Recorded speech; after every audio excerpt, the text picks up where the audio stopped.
गुरुदेव और माँ गायत्री के चरणों में कोटि कोटि नमन। आप सभी को प्रणाम।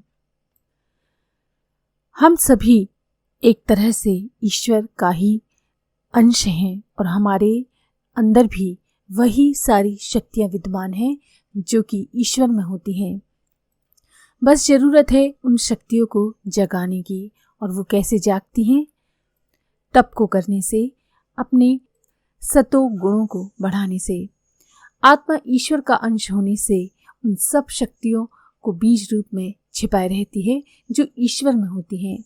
वे शक्तियाँ सुप्तावस्था में रहती हैं, विषय विकारों के दोष दुर्गुणों के ढेर में दबी हुई अज्ञान रूप में पड़ी रहती हैं।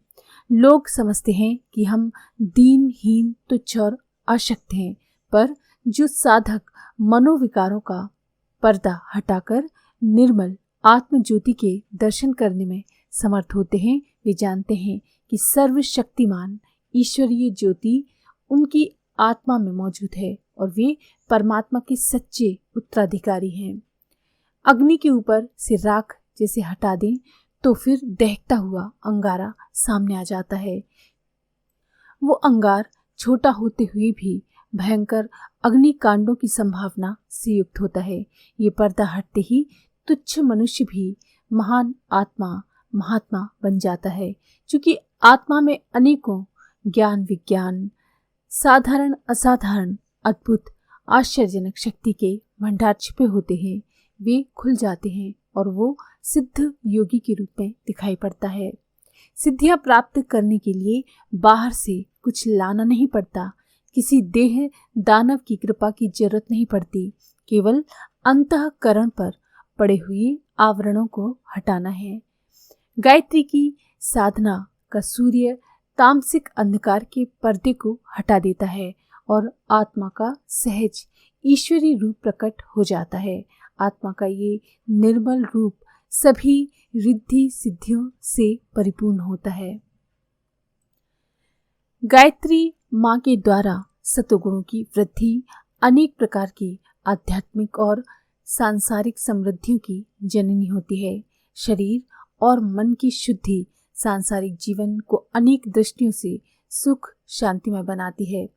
आत्मा में विवेक और आत्मबल की मात्रा बढ़ जाने से अनेक ऐसी कठिनाइयां जो दूसरे को पर्वत के समान मालूम पड़ती हैं, उस आत्मवत व्यक्ति के लिए तिनके के समान हल्की बन जाती हैं। उसका कोई काम रुका नहीं रहता। या तो उसकी इच्छा के अनुसार परिस्थिति बदल जाती है या वो परिस्थिति के अनुसार अपनी इच्छाओं को बदल देता है।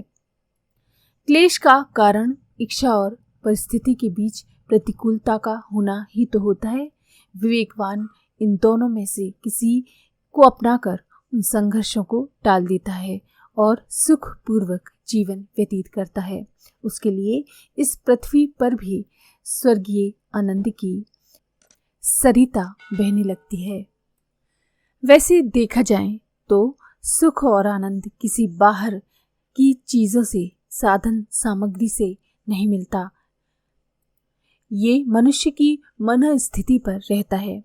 मन की साधना से जो मनुष्य एक समय राजसी भोजनों और रेशमी गद्दे तकियों से भी संतुष्ट नहीं होता और वन के कंदमूल फलों को सर्वोत्तम आहार वो व्यक्ति समझने लगता है।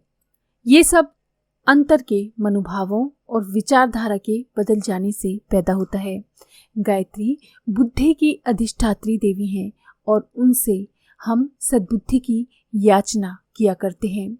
इसीलिए गायत्री की उपासना के परिणाम स्वरूप हमारे विचारों का स्तर ऊंचा उठ जाए और मानव जीवन की वास्तविकता को समझकर अपनी वर्तमान स्थिति में ही आनंद का सुख अनुभव करने लगे, तो इसमें कुछ भी असंभव नहीं है। गुरुदेव कहते हैं कि काफी लंबे समय से वे गायत्री उपासना का प्रचार का प्रयत्न कर रहे हैं। इसीलिए अनेकों साधकों से उनका परिचय है। हजारों व्यक्तियों ने इस दिशा में गुरुदेव से पथ प्रदर्शन और प्रोत्साहन भी पाया है। इनमें से जो लोग दृढ़ता पूर्वक साधन मार्ग पर चलते रहे हैं, उनमें से अनेकों को आश्चर्यजनक लाभ प्राप्त हुए हैं। वे सूक्ष्म विवेचन में जाने की इच्छा नहीं करते कि किस प्रकार कुछ वैज्ञानिक नियमों के आधार पर साधना श्रम का सीधा साधा फल उन्हें मिला। इस विवेचन से उन्हें प्रायः अरुचि रहती है।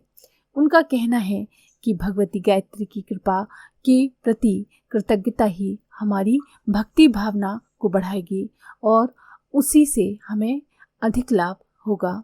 उनका ये मंतव्य बहुत हद तक ठीक है। श्रद्धा और भक्ति बढ़ाने के लिए इष्ट देव के साधना स्वरूप के प्रति प्रगाढ़ प्रेम, कृतज्ञता, भक्ति और तन्मयता होनी आवश्यक है। गायत्री साधना द्वारा एक सूक्ष्म विज्ञान सम्मत प्रणाली से लाभ होते हैं। ये जानकर भी इस महातत्व से आत्म संबंध की दृढ़ता करने के लिए कृतज्ञता और भक्ति भावना का पुट अधिकाधिक रखना आवश्यक है। गायत्री उपासना से अनेकों को जो अनेकों प्रकार के लाभ हुए हैं, उनके बहुत सारे संस्मरण उपस्थित हैं। उनमें से थोड़े संस्मरण अगले वीडियो में हम बताने का प्रयत्न करेंगे, ताकि आप लोग भी गायत्री साधना के पथ का अनुसरण करके लाभान्वित हो सकें। आज के लिए इतना ही।